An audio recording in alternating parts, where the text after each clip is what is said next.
नमस्कार दोस्तों, आपका स्वागत है आपके ही YouTube चैनल LLP पर। आज मैं आपके साथ एक बहुत बड़े बदलाव के बारे में चर्चा करूंगा जो हम सभी से संबंधित है। मॉडल टेनेंसी एक्ट अभी हाल ही में यूनियन कैबिनेट के द्वारा अप्रूव कर दिया गया है, पास कर दिया गया और अब ये पूरे भारत के लिए लैंडलॉर्ड और टेनेंट के अधिकारों की रक्षा करने के लिए और उनके संबंध में जो डिस्प्यूट्स होते हैं उन्हें यूनिफॉर्मली तय करने के लिए ये एक्ट एक मॉडल के तौर पर एक यूनिफॉर्म पैटर्न पर काम करने की कोशिश की जा रही है। इस मॉडल टेनेंसी एक्ट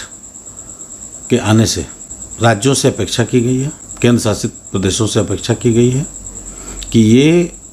इस एक्ट के मुताबिक संबंधित अपने अपने प्रदेशों में अपने अपने क्षेत्राधिकार में या तो अपने वर्तमान कानून में जो इससे संबंधित जो लैंडलॉर्ड टेनेंट से संबंधित इनके राज्य के कानून हैं उसमें या तो समावेशित करें इसको संशोधन करके और या फिर अपना एक नया एक्ट लेकर आए। यहाँ एक बहुत महत्वपूर्ण बात बतानी आवश्यक है कि चूंकि ये राज्य का डोमेन है, यानी कि भारतीय संविधान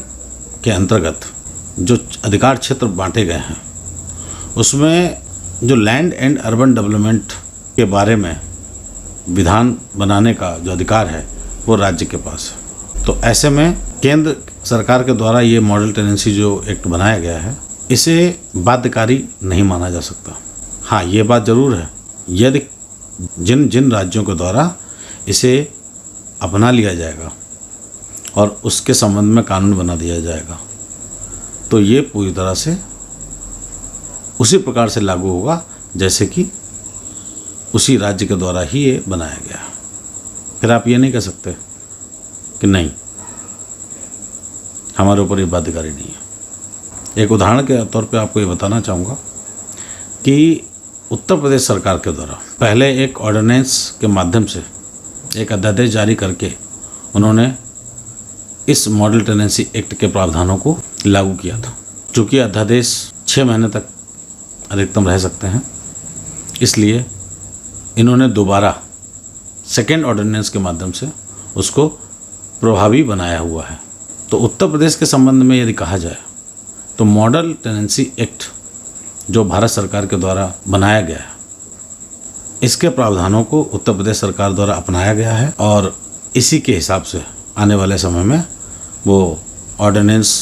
के बाद जब भी एक्ट में या तो बदलाव करेंगे या फिर एक्ट में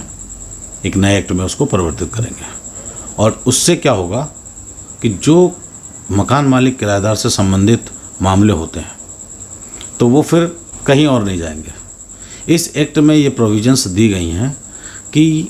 कोई भी व्यक्ति जो लैंडलॉर्ड टेनेंट से संबंधित मामला लाना चाहता है तो वो इस एक्ट के माध्यम से ही अपनी सुनवाई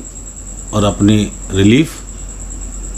इस संबंध में ले सकता है। इस कानून में कोशिश की गई है कि त्रिस्तरीय व्यवस्था यानी कि 3 टियर सिस्टम ये त्वरित न्याय दिलाने के लिए ये व्यवस्था दी गई है। और इसमें सबसे बड़ी बात जो है वो ये है कि इसका उद्देश्य जो है वो इसी किराएदारी के मामलों को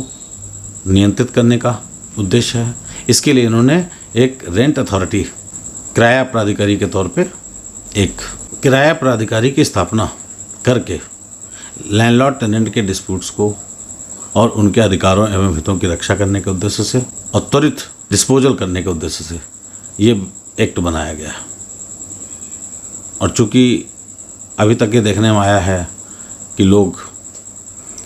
लैंडलॉर्ड टेनेंट के डिस्प्यूट के कारण कई बार अपने मकानों को किराए पर नहीं उठाते हैं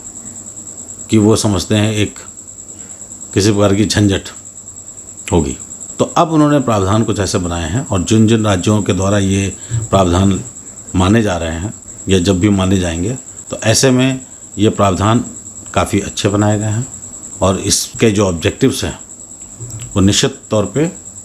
हम सब के, चाहे वो मकान मालिक हों चाहे वो किराएदार हों,